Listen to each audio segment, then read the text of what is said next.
Someone once said the devil's best trick is convincing people he isn't real. Well, another form of his trickery is convincing people that we got this afterlife thing all wrong. Yeah, he'll trick some into thinking heaven and hell aren't real at all, but even more sinister is his plot to confuse the two, to pull the old bait and switch, to get us thinking, it's not really that big a deal.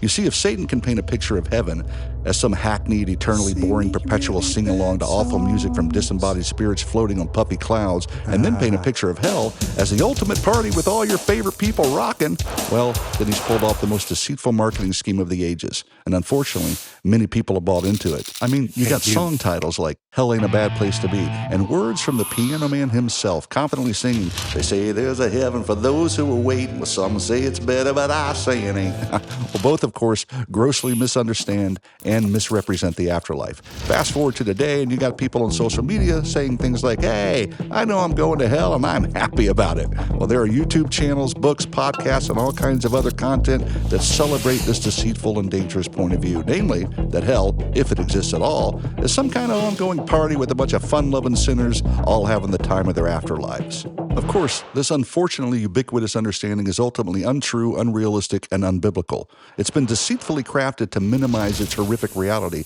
and so spun as to enchant our fellow travelers to think they're actually entering into a wonderland, while instead they're walking into a wasteland, arrogantly passing under Dante's harrowing words, "Abandon all hope, ye who enter here." Always fun to throw in some 14th century poetry to make a point, but hey, let's get back to it. I don't want you to read that sign. I don't want that to happen to you. I don't want you to be tricked, duped, enchanted, or otherwise ignorant on the reality of hell. I at least want to tell you what the Bible has to say, so you can hear for yourself if it sounds anything like a festive gathering of happy-go-lucky sinners. Here's Matthew 25, starting at verse 31. Before him will be gathered all the nations, and he will separate people one from another, as a shepherd separates the sheep from the goats. And he will place the sheep on his right, but the goats on his left. Then he will say to those on his left, "Depart from me, you cursed, into the eternal fire prepared for the devil and his angels." Earlier in Matthew, we read this, "The angels will come out and separate the evil from the righteous and throw the evil ones into the fiery furnace. In that place there will be weeping and gnashing of teeth." Now, I don't know about you, but that doesn't sound like a carefree, fun-filled hoedown to me. But hey, maybe this one will conjure up Pixarian pictures for you.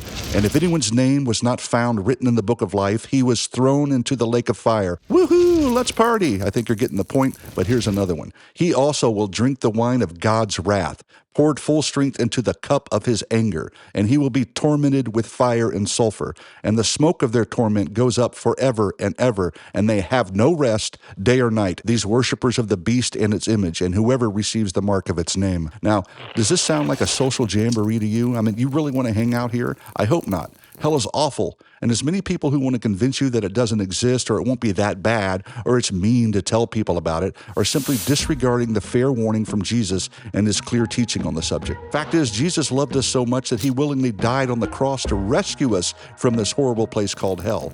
He compared it to the valley of Hinnom, or Gehenna, a place near Jerusalem where they set fire to garbage and dead animals and human corpses. It's scary, it stinks, it's awful. It's a physical place where their worm does not die and the fire is not quenched, a place of outer darkness where the vengeance of God is inflicted.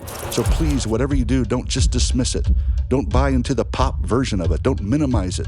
Don't bet your eternity on lies and misinformation. There are some things you want to make sure you get right, my friends, and this is one of them. And now you know, in case you didn't already, that this diabolical, unbiblical, untrue, and deceptive idea that hell ain't a bad place to be has been debunked. Yeah, adios.